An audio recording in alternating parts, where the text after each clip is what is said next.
Dear viewers, welcome to the weekly roundup. It is the week of gaming shows with so many incredible games. I'll be pointing out a few of my favorites there for sure. Thanks for joining another episode. There's usually one every week, so if you enjoyed this, subscribe. Let's dive in. Starting with reveals and announcements, and in this case, with the highlights from the Summer Game Fest main event. Kicking off with some gameplay from Esse Proxy, a top-down twin-stick cyberpunk shooter. It's got great music, bloody visceral action, very stylized art and graphics, and this could be easily the world where you're causing mayhem for a few hours and then call it a day. And I'm completely fine with that. The demo is available, my first impressions video of said demo as well, and the game will be releasing on June 23rd. Up next, in a similar fashion, Midnight Fight Express shared another trailer. This is just a solo dev project, a beautiful bashing brawler with slick combat moves and pumping beats to accompany the brutality on screen. What's not to like, honestly? While it does look a little bit less polished so far compared to Esse Proxy, I'm sure this game won't break the bank, and what I enjoy in particular in this one is the environmental destruction and the fact that there are so many ways to kill your enemies, from hand-to-hand combat to walking around with automatic rifles. You ever wondered what you'd get if you put the Truman Show in a video game format? Well, wonder no more, because here is American Arcadia, a game about an entire metropolis full of citizens, and they don't know they're being filmed and watched in a massive reality show. One citizen, however, plans to escape, but will he be able to? With outside help and yours, he might just make it. That's not all, because apparently this game will be a mix of 2.5D action side-scroller, including challenging platform action, breathtaking chases, stealth and puzzles, and a full 3D first-person game with hacking, exploration, stealth elements and puzzles to solve. No release date known yet, but this sounds very promising. When I first saw this trailer, I thought I was watching another Flintlock trailer, but no, this is Witchfire from Polish indie dev studio The Astronauts, a dark fantasy first-person shooter set in an alternative world in which witches are real and very dangerous. Luckily, you seem to be able to do a fair bit of harm as well, in all sorts of ways. The gunplay looks good, the sound design is solid, it has dodging mechanics and seemingly strategic first-person shooter action, including roguelite elements, which isn't something you see too often in an FPS, and it'll be available soon in early access on Epic Game Store. Frost Giant Studios is an indie studio made up of former Blizzard employees, people who worked on World of Warcraft, but mostly on StarCraft 2. It is no surprise then that their first title is going to be an RTS game called Stormgate. What is surprising is that this game is going to be free to play. Now, if these people still worked at Blizzard, that would mean trouble. Diablo Immortal is a total disaster, even for recent Blizzard standards, which were basically non-existent. Fortunately, the devs quit, and Tim Morton assured the Summer Game Fest audience this. Listen up. For one thing, we're free to play, but no pay to win, no NFTs, nothing like that, just to lower that barrier to entry to get players in. I like that, and I think quitting Blizz to make your own game already gives you tons of credibility, so I'm very hopeful here. If this is a kick-ass RTS game with a monetization model like Path of Exile, I'm totally on board here. It should be good, it should be fun, but it's going to take a while before you can play this. The game won't launch anytime soon, but there is a beta in 2023, which you can sign up for. On to the next showcase then, the Day of the Devs. Personally, I find that Game Expo more interesting than the main one, and one title that stood out to me was Bear and Breakfast. Bear and Breakfast is a laid-back management adventure game where you build and run a bed and breakfast, but you're a bear. What else can I say? This is an awesome premise. You progress the story via quests. It's about gathering materials and building the facilities, and then of course some management. Expect this one later this summer, July 28th. It would be criminal for me to not cover this weird Dutch indie game from Ewout van der Werf, who made sure to pick a name that no one abroad can actually pronounce. And then he went on and called his game Schim. Yes, Schim. That is like a shade in Dutch, Schim. And this game is all about being that shade and staying in the shadow in order to traverse the levels. It looks great, it really doesn't get more indie than this, and I'm curious about the final result. And finally, from the Devolver Digital show, here is something cool. Praise the Lamb, because this indie gem, Cult of the Lamb, has a release date. Start your own cult in a land of false prophets, venturing out into diverse and mysterious regions to build a loyal community of woodland worshippers and spread your word to become the one true cult. It's another Devolver published title, the hype around this one is real and it seemed well deserved. If you want to check it out for yourself, there is a demo up on Steam right now. The game releases August 11th for €23. It should be a lot of fun, this one. The best trailer I've seen, however, is this one from Skate Story. I have no clue what this is, but holy smokes, it looks crisp. The description on Steam reads as follows: ollie, kickflip and grind your way through the ash and smoke of the underworld as you take on a seemingly impossible quest. Skate fast to destroy demons and save other tortured souls on your journey from a fragile beginner to a hardened skater. It'll be available next year and I just can't wait to play this. Then there was the IGN Expo featuring a load of random games. One of them was No Place for Bravery with a new trailer here. I've never seen this one before, but I'm getting some serious Children of Morta vibes here. But this is the mature version, given the gore and excessive slashing. But I like it. If this is half as good, it's still worth playing, so it's something to keep track of. I know I will at least. Release date is September 22nd this year.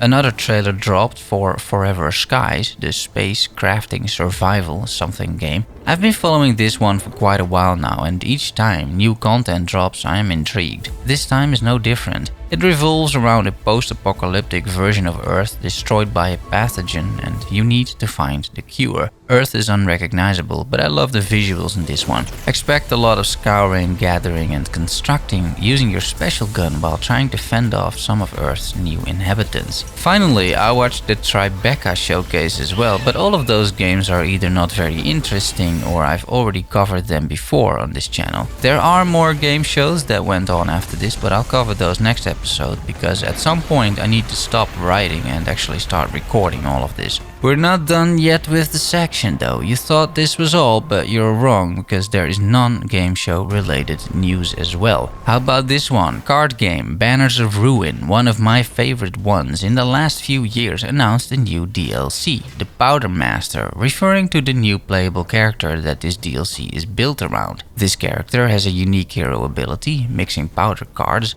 When you have powder cards in your hand, you can discard them to gain stacks of Boom, a new status effect specific to the Powder Master. The Powder Master's grenade, for example, deals stacks of boom damage, racking up some crazy numbers, and many of his talents use this status in various interesting ways. Furthermore, you can expect 3 new enemies, 7 new scenarios and a bunch of new cards. Release date is July 29th, and the price is still unknown. More DLC news, this time for Heroes Hour. They announced the Rogue Realms DLC, bringing the following features: the new Rogue faction, including 12 different Rogue towns, 50 plus new units, 25 plus new heroes, 25 plus new skills, more variation in buildings for old factions, new adventure map objects, new spells, artifacts and unit abilities. It'll be released somewhere this year, but there's no release date just yet. Vampire hunting western game Evil West got a release date via this trailer. Let me show you a bit here.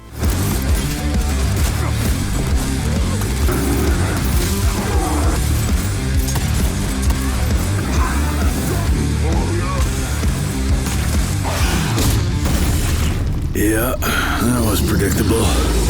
I'd say it's a pretty straightforward title. Take on Jesse's role as the final line between humanity and the vampire threat, rise up to become a Wild West superhero and save the United States. I love the visceral combat, the gory effects, the meaty sounds. It's something else and this should be a lot of fun if it delivers. The Slormancer released another devlog, the Slormite Chronicles number 14. It is an interesting one because they're talking about a new endgame mode which we can expect in the next major update. It is the great Great Forge, a wave-based system. Particularly interesting is the transparency of the devs here, basically telling us that all sorts of ideas they had to deviate from a classic wave-based system pretty much failed, and that all of those creative deviations were not really what they thought they would be. In other words, if it ain't broken, don't fix it. The Slormancer already isn't the most balanced game out there, let's be honest. So what did the devs decide instead, both of them? Well, the Great Forge will be used to fix some balancing issues. I think this is rather genius actually. For example, it seems likely that the Great Forge can be used to reforge a Stormreaper into a version another class can use. Turn a mighty sword into a mighty bow, for example. The Great Forge should make it easier to obtain primordial Stormreapers as well. Unlocking these items should be more fun, less grindy and more rewarding. And finally, expect some balancing between the Stormreapers, focusing more on the mechanics and evening out the damage between them. Sounds like a great plan, Great Forge, and I can't wait to play it. Proceeding with the Patch Plaza, bringing an overview of patch news, and I really only got one thing because the episode's getting rather long. We're kicking off and we're closing off with some vampire action because of course Vampire Survivors released another patch. It contains 9 new achievements and the first iteration on stage 5, 1 new character, 2 new arcanas, 1 new weapon and its evolution and 1 new power-up. Then releases. Looking back at what released last week, not much really. Let's look ahead at what is releasing this week. Starship Troopers Terran Command, the RTS game, releases June 16th for €25. It is a thrilling real-time strategy game set in the Starship Troopers movies universe. Take command of the mobile industry and do your part in the war against the arachnid threat. Ensure that human civilization, not insect, dominates the galaxy now and always. From what I've seen so far, this is a very tactical game with mostly strategic decision making and not a whole lot of base building. Teenage Mutant Ninja Turtles Shredder's Revenge is a remake or homage to the turtle games of old. I used to play those, jumping with A, air kicking diagonally with B. Looking at the trailer, it seems to hit the same vibe and this could be tons of fun with a few friends. Release date is also June 16th. Frozenheim is a serene Norse city builder with elaborate management gameplay and RTS tactical combat. Lead your Viking clan through hardships of the frozen north, season by season, year after year. Build and survive, set sail, explore and conquer. Win Odin's favor and secure your place in Valhalla. This game has been in early access for more than a year with a user score of 73% and it releases into full release on June 16th for around €17. Dungeons of Edera is a roguelite action RPG dungeon crawler featuring procedurally generated levels where you will battle through hordes of monsters to restore Edera to its former glory. Similar story once again, it's been in early access for almost 2 years and the full release will be June 16th. Steam user score for this one is 80% and the game currently costs €13. The Hand of Merlin is a turn-based roguelite RPG in which Arthurian legend meets with sci-fi horror. Recruit mortal heroes to explore lands rife with otherworldly evil, make narrative-bending choices in unique interactive encounters, and search for the lost fragments of your soul across the multiverse. And once more, this game is in early access for over a year. It sits at a 78% rating, costs €23 currently, and goes into full release on June 16th. This week's sort of free games, because in Dutch and I'm cheap.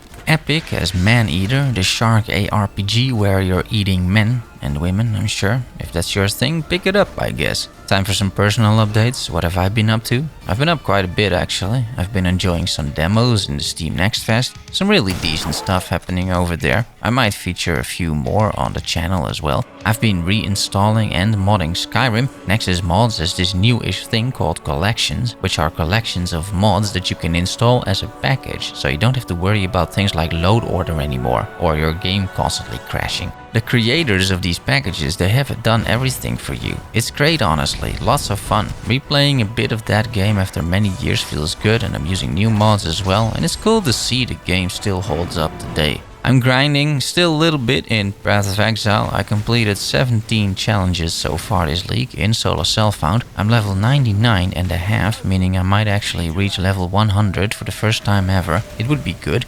My goal is to get 24 challenges, which unlocks the whole cosmetic armor. Something to work towards for sure. I'm getting quite invested into V Rising, building a castle, hunting my prey, doing the grind and converting bandits into my servants. It's a great game, expect a video on this fairly soonish. And more personally, I might have a little bit of a challenge next week, maybe with the roundup, because I'm going to a conference in Dublin for 4 days for work. That leaves me with not a whole lot of time to keep up with the news and write and make other episodes, but we'll see. I've decided to run these on a Sunday now, which gives me a proper look at games that have released, and Sunday is usually a quieter day than Friday in most cases. And that's it. If you have any questions or remarks, put them in the comments below. I hope you enjoyed the video, and if you did and you want more like this, consider liking the video or even subscribing. Thanks for watching and making it to the end.